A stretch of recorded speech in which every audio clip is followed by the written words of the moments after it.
going on, people? It is Tuesday night, 8:35 p.m. Eastern Time, just outside Toronto, Ontario, Canada, at least for one of us. Actually, I guess that's not true anymore. I guess I can't say that, can I? I guess that would be false advertising.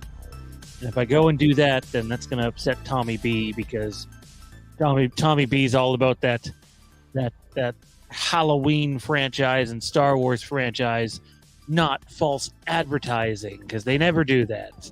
Don't be spreading misinformation. Isn't that the world we live in? The online microscope we're all under? Misinformation city? It don't gotta be us. The misinformation highway?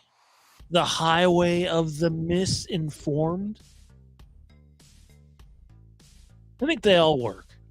I think they all fit.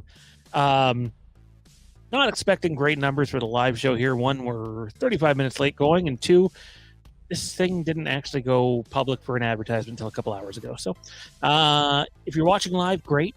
Tune in. We got a few fun discussion points for the next 40 minutes or so. And if you're not watching live, take a second, click the like button. That's right, that like button. Comment down below. Share your thoughts there. It'd be appreciated. Tommy B, before we get into this, man, there's a situation involving, I'm really only bringing this up because it's not necessarily fandom related. But we've talked about it on the channel in recent memory. And that is, there's a situation happening right now by where the Titanic sank. And there are 5 individuals, 4 of which paid a lot of money to go on this dive down exploring the wreckage of the Titanic, which, depending on what side of the fence you fall on, maybe you don't think, all those women and men and children and animals that, horrifically died 111 years ago should be exploited. Maybe you fall into that camp. Regardless, it doesn't matter the people's wealth or not. These people did spend $200,000 each to get into this non-safety approved submarine to go. I mean, just first of all, I can't swim, so the idea of going in any submarine, not for me. No, thank you. But the idea of, I'm someone who's read up a lot on the Titanic over the years, and the idea of being able to, see it in person is something, less than probably 0.1% of the planet's population will ever experience in their life. That being said, these individuals are all, facing their doom here in, I think they said Thursday afternoon oxygen runs out. Now, that doesn't account for if anybody was smart enough to bring their own oxygen tanks. Unlikely, considering there's very little room in these things. Tommy, I just want to know what, if you've, covered this at all, just, everything going on around it. It's definitely not, we're not talking about it in terms of entertainment purposes. These are people that I hope are found and get to continue living their lives. But the ocean is a very, very big place. And it's just so surreal to me that something involving the Titanic 111 years later could take further lives. What was the question? No, it's not a question, man. It's just a discussion. It's, yeah. So I'm not gonna lie, I had this story initially pop up for me, I think early this morning. Didn't even look at it. Swiped it. I've talked about it before. I've had some very colorful experiences with another individual and their fandom around this film, and this film being the Titanic, and that has kind of impacted it for me and all things related to it. So I tend to keep it at arm's length.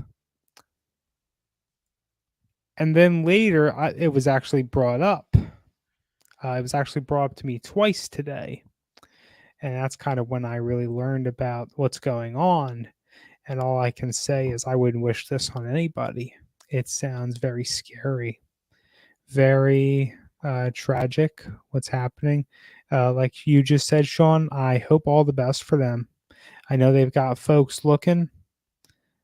Things do appear grim right now, but all we can do is, hope for the best, right?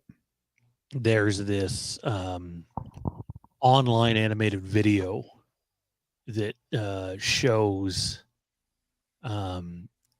different depths of the ocean. And for those viewers that are in Canada right now or have been to Canada, and Tommy will be able to compare this to something because he's been to what I'm about to bring up, is to give you an idea of how far down the Titanic is. It is the length of 4 CN towers. That massive tower you see in Toronto, put 4 on top of one another, and that's how far down the Titanic is. It's not great. And it's a lot of space to cover in an area that, frankly, no matter how much of it's been explored, mankind just does not know all that well.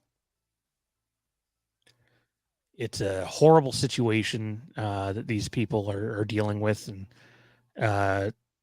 if you're interested in learning more, there are videos on YouTube that show this submarine that is literally controlled by a knockoff Logitech video game controller. That's not a lie. That's how they steer it. And a lot of the video, what I'm going to try to do here is I'm going to try to find, it won't be right this second, but during the show, I'm going to try to find you guys out there a link, and I'll post it in our chat that shows the thing they went down in. And there's no room. There's no room at all. Nobody can stand. I can only imagine how bad that is for them. And I have my fingers crossed, miracles happen. But I do think it brings up a talking point of, look, whether it's the Titanic, whether it's 9/11, whether it's the crazy asshole in the van in Toronto several years ago, whether it's what happens on certain school grounds, I think there's a case to be made that, and I'm not here to say that, I believe in a higher power or anything like that. We all have our own personal beliefs. But I will say, I think that this should be a pretty big warning to anybody out there that, maybe, glorifying tragedy isn't the greatest idea. I get it. It sells a lot of movie tickets and it makes a shit ton of money. But maybe we should leave it at that. And all I can say is I hope these people make it out. It's an awful situation. It's getting all sorts of media attention, and I have no doubt in my mind that that this will be a movie one day, too, because that's just how Hollywood works. And that's really all I have to say on it. I'm it doesn't matter if someone's wildly rich or not. Their life is worth just as much as the next homeless person that you drive by on the street. When it all comes down to it, we're all living, breathing human beings. And I've already seen people poking fun at this too, like taking the end scene of the Titanic, where people take that scene a couple of ways. That's her after she dies arriving in heaven, or that's her dreaming. I've always took it as that's her having a dream at the end of Titanic. but people are posting on Twitter, like, and not just a couple of people, tons of people.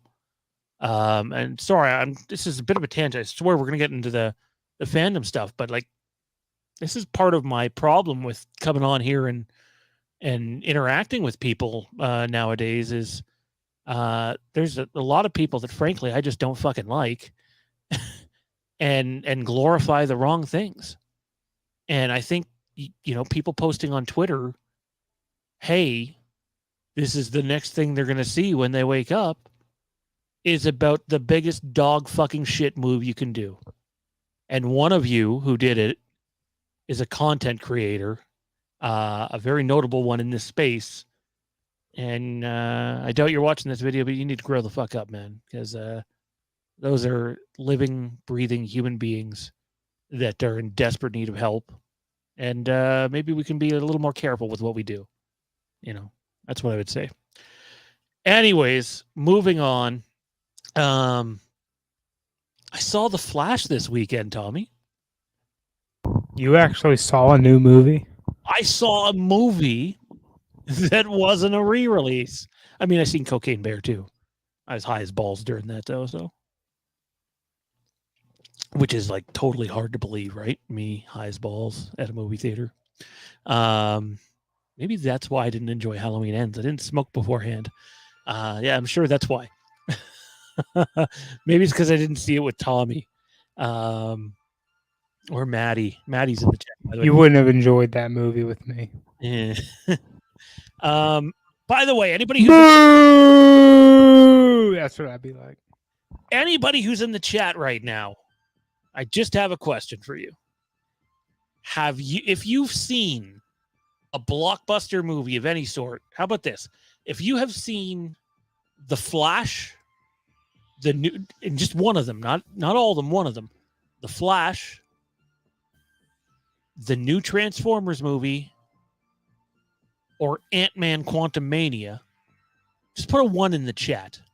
Type the number 1 in the chat if you've seen one of those 3 movies. I know it's a light audience here tonight because of the lack of notice, but even if you're watching after the fact, type a 1 so we can get an idea on how many people have seen one of those movies. I guess, I have. I've seen exactly one of them. I 0. Ken puts a 0. Ken's like, fuck you. I don't like your 1. You get 0, man. So, dude, the landscape of cinema is changing again. And there's no... Hang on. I don't want people to read into this the wrong way. They can't blame it on things being shut down. We'll word it that way. The box office is changing. Those 3 films combined are going to lose $1 billion. $1 billion. Ant-Man, the first MCU movie to not break even at the box office, and it was not close. They weren't close to breaking even. They're about $150 million shy of breaking even. Quantumania? Correct. Quantumania lost money? $150 million. Kidding. No, $150 million. The Flash is expected to lose between $300 and $450 million. That's not surprising. That film's got a lot of stuff it's up against. And Transformers, upwards of $350 million. Because usually they kill it in the overseas market. And that's not happening. Transformers, I feel is complicated because I didn't follow the newer stuff. I feel like the first movie or 2 was pretty popular, but it's just been downhill since then. My understanding. My uninitiated understanding. And just some other folks I've heard from recently, they've expressed they're not interested either. So it makes sense. It tracks, right? So I think there's a common theme between all three movies, actually, even though I haven't seen two of them. I know enough of them and have seen enough online to say that all three movies, other than losing a shit ton of money, have something in common. God-awful CGI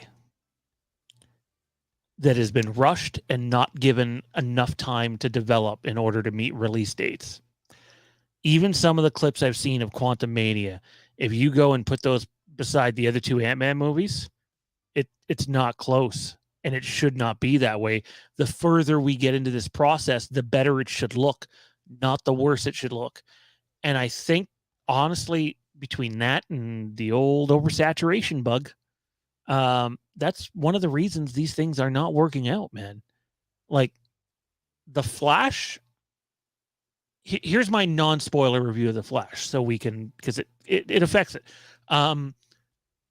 I think they thought a lot of people were going to go see this movie because Michael Keaton is in it as Batman. You know, big nostalgia seller. It's Michael Keaton. The problem is there are far more people in the following generation around, still watching movies, still going to cinemas regularly, than there are of that Keaton generation. So if you would have made a movie that somehow included, say, Christian Bale as Bruce Wayne and Batman, I absolutely believe it would have been received better. It's more current. It's more in line with what's going on today. If you found a way to include the Joker, Heath Ledger, obviously there's different ways you could do that now. I think that would have been the nostalgia thing they needed to hit. Not that it would have fit at all with that movie. But I don't think Keaton was as big of a draw as they thought he was going to be. I'll say this about the movie, man. It's worth the price of admission.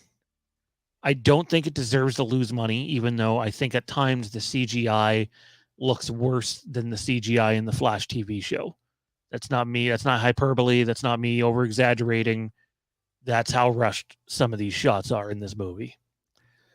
And yet, for the most part, man, they told a very compelling, emotional story that I thought was executed on screen quite well. And this will get me some heat. But the most impressive part of that movie is Ezra Miller. And look, I'm not going to be that guy that comes out here and bashes the movie because the movie's lead is a guy that clearly needs some help and deserves some consequences for some of the actions that he's committed that I think some would argue he hasn't gotten. But if that is how you are reviewing the movie and rating the movie, you have no business being a critic, because that's not your job. Your job is to review the movie. And you don't have to see it for those reasons, but you can't say it's a bad movie because, you know, this guy is in it. That's not how cinema works, people. There's scumbags all over cinema. You know, go look at Tom Cruise's checkered past. If you think that's going to stop people from going to see Mission Impossible Dead Reckoning Part 1, you're out of your mind. Ezra Miller is fantastic in this movie, Tommy. I think the guy's a piece of shit. I do. Like, I've seen very little redeeming qualities from this guy as a human being. And yet in the movie, far and away the best performance, or performances, pardon me. He's good. Like, the movie doesn't work without him. If you get even a subpar performance as Barry Allen in The Flash in that movie, done. Doesn't work at all. But Ezra Miller is really good. The relationship with his mother in the movie, fantastic. You know, it pulls at the heartstrings. Frankly, anybody who, look, it's the flashback story, people. Barry Allen's mom dies and his dad is accused of the murder. That's the flashback story in literally every version of The Flash. Mostly. So that relationship is a focal point of the movie. And if that hits home to you in any way, I strongly encourage you to see this movie. I do. Throw the comic book shit aside in terms of family values and family relationships, which is weird because I'm attaching Ezra Miller to it. It hits on an emotional note that I haven't felt a comic book movie hit in a long time. And it even had me a little teary-eyed at times. So I would highly advise, checking it out. Us advising people to checking it out isn't going to change its box office fortunes or where it's going, but it is worth the price of admission. I'm not saying go see it in IMAX or anything crazy like that, but I think if you have a spare afternoon and just a couple of hours, it's a fun little nostalgia kick. It's not my Batman necessarily, but I think the movie will surprise people in certain ways, but you will have to forgive it for its at times unbearable and terrible use of CGI. That would be my flash review, Tommy. I'm happy to hear you got to see a movie and that you enjoyed it. I did. It's a little long. It could be 20 minutes shorter. But yeah, I would definitely advise. I would really advise you checking it out for reasons that I just mentioned. Talking about long movies, what's the runtime on it? I think it's 224. I believe 224. It's Movies are getting longer. They really are. The problem with it, I'm so glad you mentioned that, because the longer movie, Spider-Verse was very long. It was about the same length, about 2.5 hours, and let me tell you, it's insane for an animated movie. My bladder felt it. I don't know about everyone else out there, but I'll tell you, when we start getting that long, I mean, if you just ate breakfast or something, you had your coffee earlier. I know this is TMI, but who's ready to sit down in a movie theater for that long? It's not me. It's all good. Yeah. That's just been an observation of mine recently. A lot of the films I've been, not that I go nearly as often as many, but the films are just longer. They really are. I think that sorry, I'm fucking around with my background. I see that. Trying to find something that's not terrible and glitching out. This one's not bad, although totally for the wrong channel and show right now. It's worth going to see. I definitely advise, especially if you have one of those movie theaters that has a cheap day. Definitely go check it out. I think you'll like it. Movies are getting longer,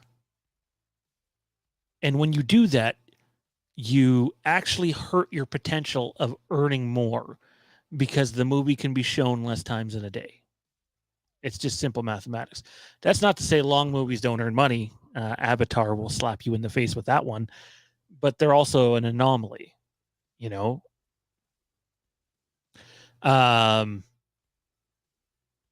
Flash is not the Batman. I haven't seen Quantumania, but I can tell you it is not the Batman. Transformers is not the Batman. The Batman worked because it's different. It's grounded. It's not this massive CGI fest where, one, it might give you a headache, and two, everything's just exploding in your face, and very Transformers, like we were just talking about that. The Batman's nothing like that. The Batman is a story-driven, geared towards older kids and adults movie that is not some version of the same thing you've done 30 times over the last 12 years. And that's, me meaning the MCU. There's no MCU movie that's like the Batman. There just isn't. They don't do that tone yet. I think the further they go, the more likely it is they will do the tones like that. But I think oversaturation, despite it not being the same franchise, whether it's Marvel, DC, Star Wars, anything, oversaturation is a thing, and you can't continue to just do the same thing over and over again expecting it's going to work, especially if it's not working anymore. Go check out the results for movies like Mission Impossible. You might not like Tom Cruise, but tons of people go to see those movies. You want to know why? They're usually cleverly crafted stories inside this big, massive action spectacle, but it looks and feels real. There is depth to the cinematography. It's not all plastered on this flat flat, it's not on stagecraft, basically, which Marvel and Star Wars are both overusing the shit out of. They look real. People go see Chris Nolan films because it looks and feels real. It feels like you're a part of it. I forget the name of the one he did with Denzel's kid and Robert Pattinson. I seen it. Tenet. I still don't really know the story all that well to that movie, and yet it was a spectacle. It was an event that people were going to see. When you do Ant-Man 4, that's not an event. When you do Thor 5, that's not an event. They're not.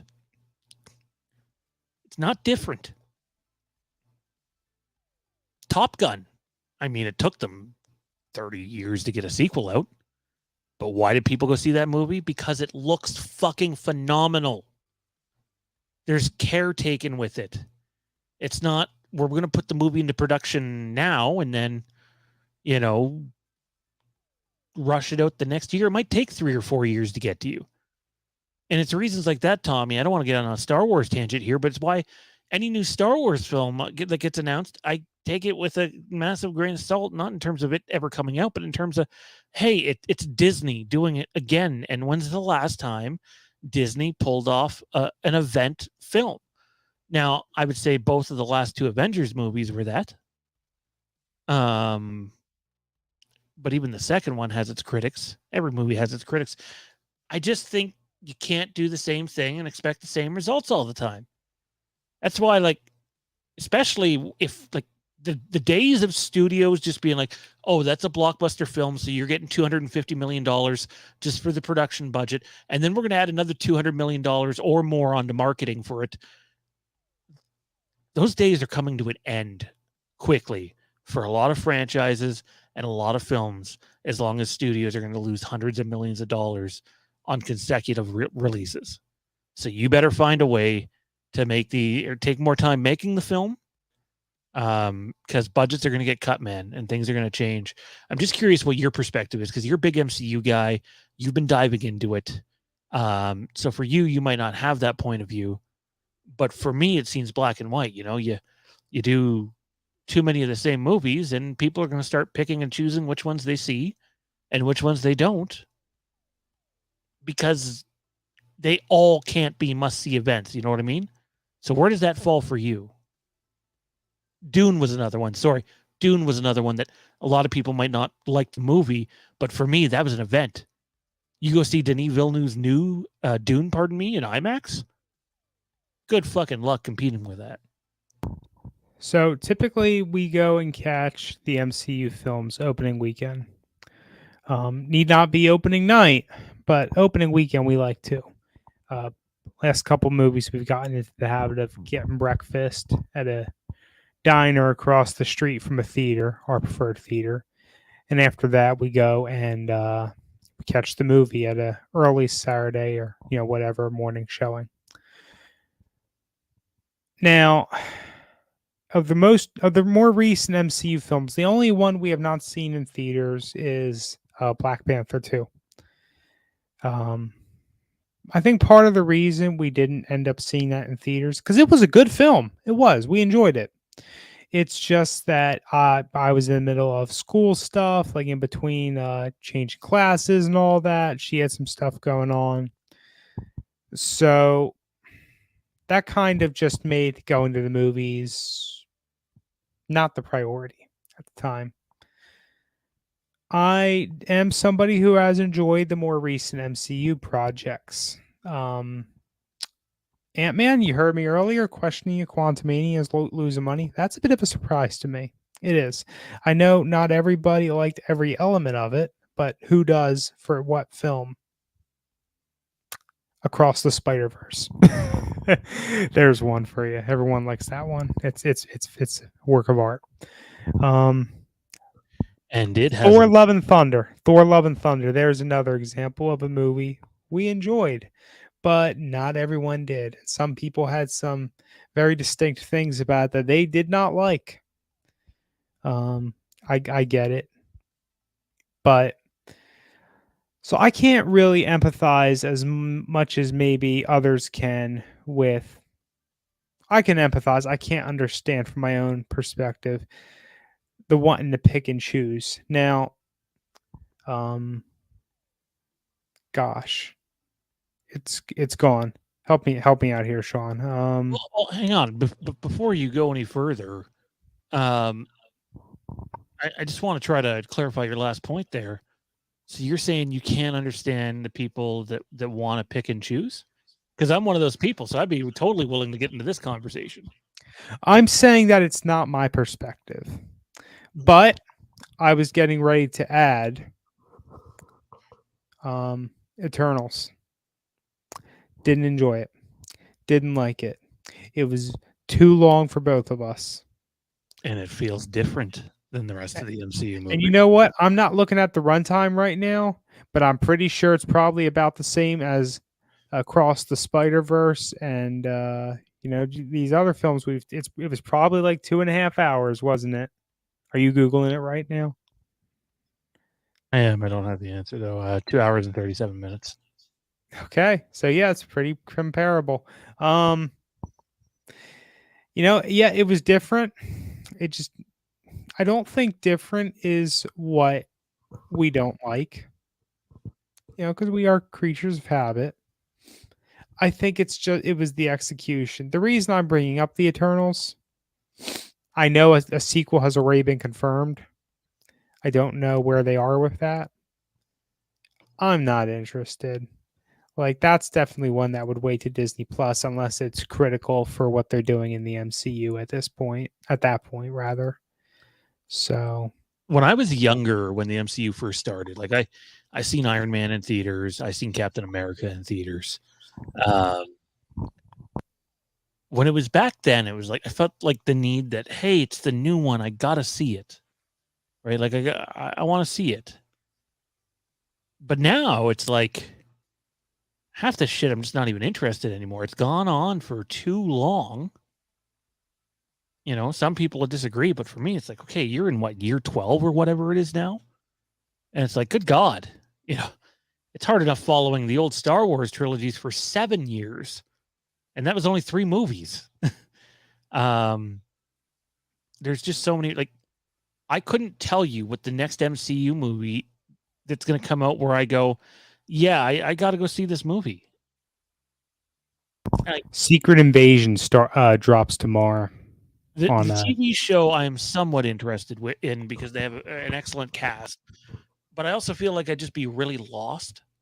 And I don't mean like the TV show. But yeah, I like whenever there's another Spider-Man, but that's not imminent. Maybe the Captain America movie because Harrison Ford's in it.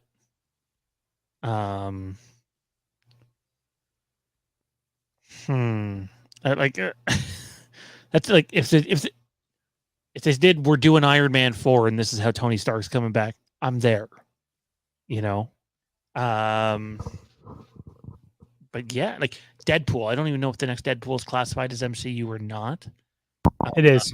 Is it? Okay, so like that one would be it for me. That's the I gotta see Hugh Jackman as Logan again with Ryan Reynolds on screen. That to me, that's an event. That's a movie that is an automatic blockbuster that is going to do good. So it doesn't need to be this massive CGI mess. It doesn't. It probably will because it's Deadpool, but it doesn't. My question for you here and the chat, whether you're in the live chat or you're watching after the fact, is look, the box office is volatile. Movies that were guaranteed to not just break even, but make money are no longer that. You have DC who's getting ready to go at it with this James Gunn thing. I listened to the 90-minute podcast with Michael Rosenbaum and James Gunn, and they got all these movies planned out, and he already wrote a bunch of drafts for Superman Legacy or whatever the hell it is. and it's like they're just going by it so fast. Like, you're not supposed to be able to do these things on fast forward, man. You're not supposed to be able to pump out a script quick for big blockbuster movies. It's supposed to take time, massaging, seasoning, and they're just rushing through it. And I'm sitting here thinking, DC's probably sitting there going, "We just lost how much money on the Flash, and we're going to greenlight a bunch of more films at whatever price."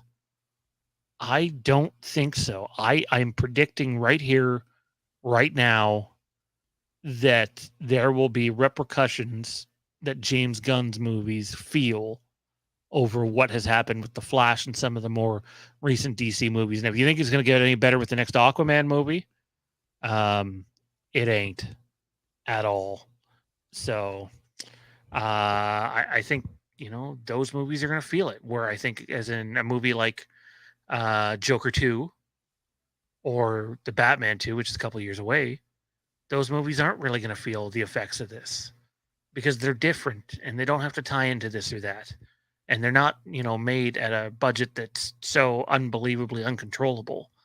And I do think, Tommy, and this is my question to you in the audience, is do you think this volatile box office allows for horror movies that, don't have the big budgets that not every horror movie anyways have the big budgets that some of the other big blockbuster movies have? I would think that in a market like this, with movies losing a ton of money, that there's a ton of value in making low budget horror movies that are good enough to be on the big screen to make a few bucks.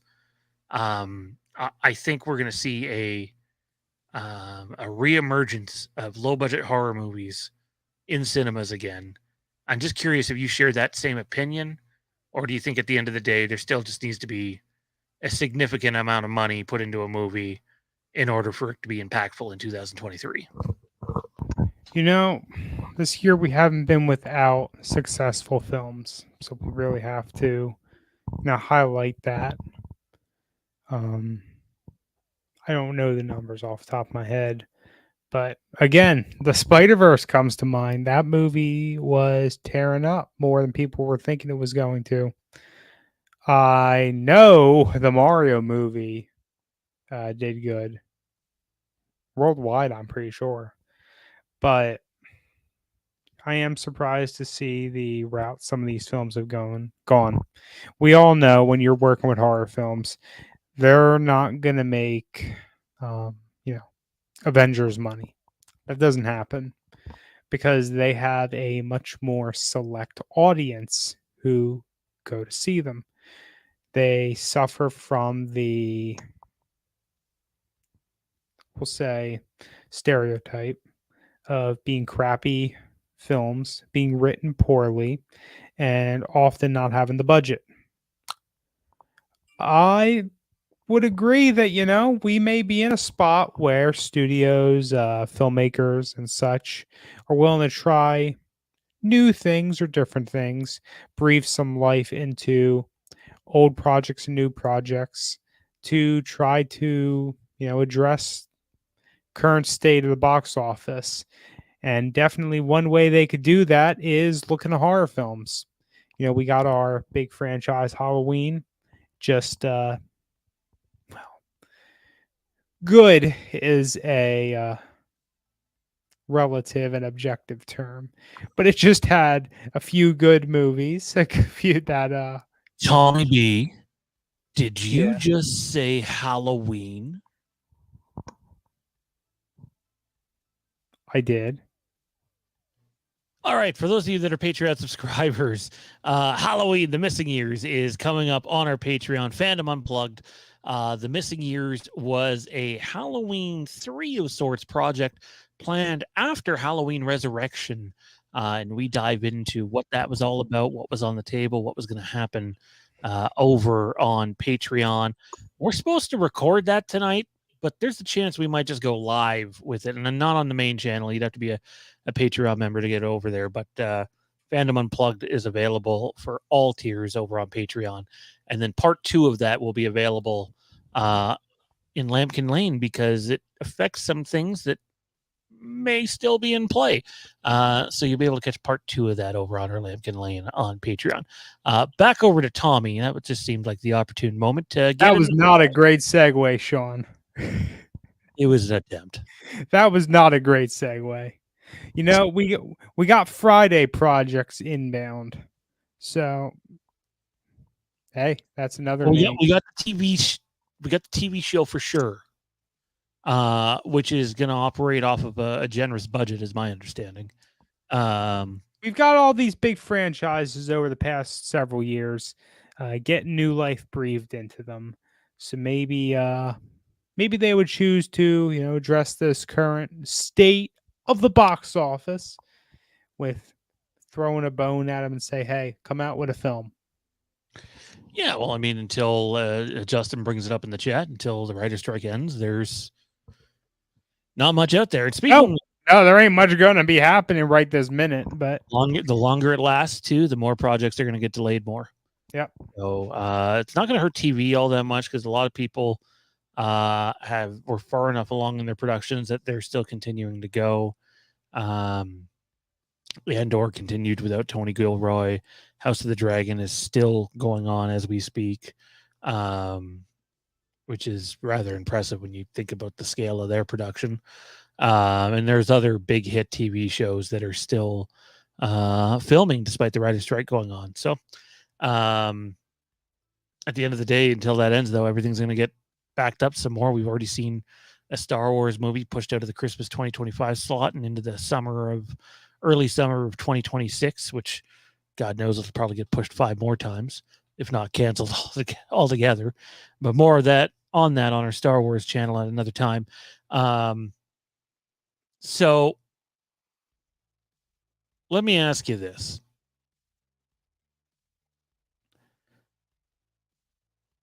For you, I know you've talked about it before in terms of you don't always get out to go see a movie at the movie theaters.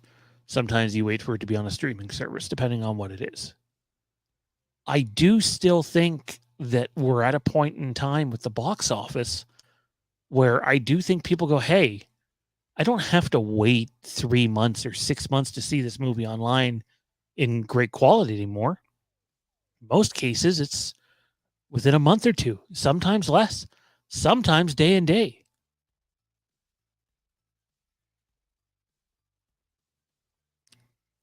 What convinces you to spend your money at the box office? Because for me, I've started, some of it's pure logistics of where we are now. But I've crept closer to where you were in terms of I got to pick and choose what I'm seeing more. I still haven't seen Spider-Verse. I'm going to. I know that. I just don't know when. And I will see Indy. I'm seeing Indiana Jones opening weekend. But for me, I got to be pretty damn convinced or be a pretty big fan of something for me to go see it at the movie theater anymore. It's an expensive viewing habit, right? Like if you don't mind me asking, Tommy, more American viewers here than Canadian viewers right now, but you and the wife go to a movie, candy, popcorn, pop, whatever, movie tickets. What's that look like at the end of a show? I'm guessing a lot closer to $100 than people would like to admit, unless you're getting discount movie tickets. Tickets aren't that expensive here. But something to just bring up since we just glossed over it. Indy drops in a week and a half. So something to look forward to. And it will probably lose money, just so everybody knows. Like I'm just being honest. If we're sitting here 2 months from now, don't be surprised if we're talking about that movie losing $200 million. Has to hit between 6 and 7 to break even. Good luck. So, on that very positive note. Right, well, I know. I'd love to be positive and say Harrison Ford's going to go out with a banger in Indy. I think the movie could be fantastic. But I'm just saying it's not looking good in terms of tracking at all. Too much money goes into marketing of these things. And that doesn't even say that it was a bad film. It just says it didn't No. make what they wanted to make off of it. Look at Doctor Sleep, man. I don't know if you've had a chance to see that yet. Doctor Sleep did awful at the box office. And I firmly stand by the director's cut of that movie is one of the best horror sequels ever made, period. And the box office would never tell you that. So, come back to your question. It's a good question, actually. We don't do the popcorn thing. We don't do the candy thing. We'll get a drink. This is the most recent films. I said we go to breakfast, we go to the diner, we get a meal. There's your drinks. Coffee. You get an omelet or whatever. I think we're looking at the mid-20s, maybe at the absolute highest, 30 for that, including tip. Then we go to the film tickets. I'd say film tickets end up going for $10 for one of those earlier showings. Might be up to 12. Then you get your drink in there. I would say, for our outing, you get breakfast, good breakfast. You go catch a film, get a drink. We're going to a good theater. We're probably looking in the realm of like $50, give or take a few. So I feel like most people that go and see a movie are getting pop. They're getting popcorn, or the big. That's just too expensive at the theaters. That's how they really make their money. Well, yeah, they have to because they only get a small cut of the films. Mm-hmm. A lot of people think they just get the whole ticket. It's like, no, what? Are you out of your fucking mind? Yeah. So I mean, nowadays, like, if you're starting at north of $50 in Canada just for the tickets if you want to see something in IMAX or one of those special presentations. That's before food. By the time you leave the theater, you're at $100. A little less if you're not seeing IMAX, maybe 80, 70 or 80. It's not cheap. And that's just two people. What about families of 4 and 5? What about a family of 5 that takes their kids to go see Spider-Verse? Money, while it does technically grow on trees, doesn't grow on trees. Everybody has a budget. Everybody has something that they got to work within.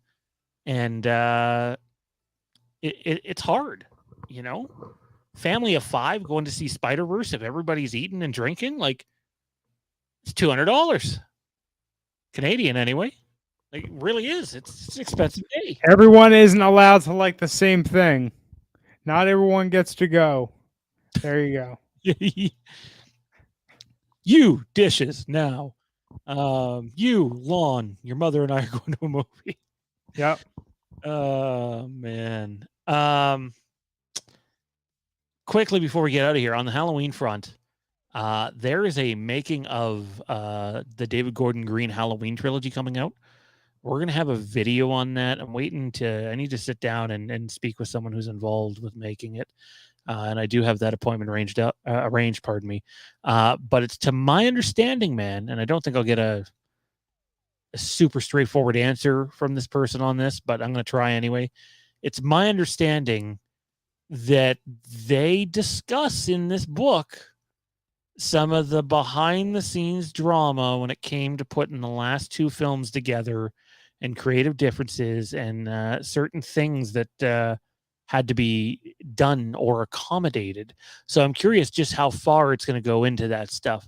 My guess is it's just going to be window dressing. I can't see them, having a big deep dive into it. But if they do, boy, it's going to make for a rather interesting piece of reading material. Someone asked about Scream 7. I've heard nothing recent on that. And if they're waiting on the radio guys, they're going to be waiting a little bit. And now there's a writer's strike. So, like, let's put it this way: if there's a film that you've been waiting on, that's at a certain stage or hasn't started at all, it's getting delayed more than likely. It's just the the situation they're in right now. Anyways, ladies and gentlemen, that is going to do it for this fun little Fandom Empire Live episode. Apologies for getting started late. Somewhat on me. Definitely not on Tommy. And if you're a Patreon supporter, I think we'll just be recording tonight. So be on the lookout for Fandom Unplugged tomorrow. We'll be talking Halloween The Missing Years. And there will also be a Halloween Missing Years YouTube video that goes out by the end of the week. Be on the lookout for that. Tommy, where can everybody find you at, man? What do you got going on? What Marvel movie you watching now? So I just can't get off the Spider-Verse. It's been the topic of the household recently. The wife's been doing some fan art. She's been reading through all those comics, having a great time with it, with Marvel Unlimited. But beyond that, I'm looking forward to Secret Invasion dropping tomorrow. Catch the first episode. I think it's one episode, could be two. Dropping for that. That's definitely looks like it's going to be good. I'm here Tuesday nights, here to chat all things fandom. Yeah, and again, we're not promising that every Tuesday night we'll be doing a live show. It just kind of worked out that way in terms of scheduling, because we got I got probably another at least hour and a half of recording ahead of me here. So we're going to go do that and be just on the lookout for content all across the channel. If you're a fan of Game of Thrones, House of the Dragon, Westeros, any of that shit, please head on over to the Legacy of Westeros. Brand new video out. If you're a Thrones fan, if you're a House of the Dragon fan, there were some pretty big structure details in terms of House of the Dragon Season 2 that were released. Head on over to the Legacy of Westeros on YouTube, smash subscribe, and keep up to date with all the content we have coming over there. And we also have the Legacy of Star Wars. We have a video coming out about the Knights of the Old Republic remake. I was hoping to be able to get to that today. I think realistically, it's probably not going to be doable in terms of timing.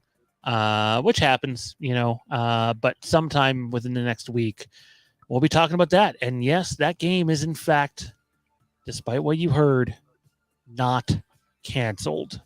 However, there are some details that I think are probably going to stir up, some shit and be part of an online controversy. But we'll talk about that in another video. If you haven't yet, like, comment, subscribe here to Fandom Empire. Your support is appreciated. You can support us on Patreon, our Fandom Fanatics program. Patreon.com/Fandom Empire. Check it out. We have all sorts of stuff there. Bonus content on Halloween, bonus content on horror, bonus content on Star Wars and Westeros. And we just put up the most recent episode of Beyond the Wall over there, which is a Game of Thrones Patreon thing we got going on. So check that out as well. For Tommy and everybody else at Fandom Empire, I'm Sean. We'll see you next time. And the boogeyman's on strike, so he's not coming right now. Good night, everybody.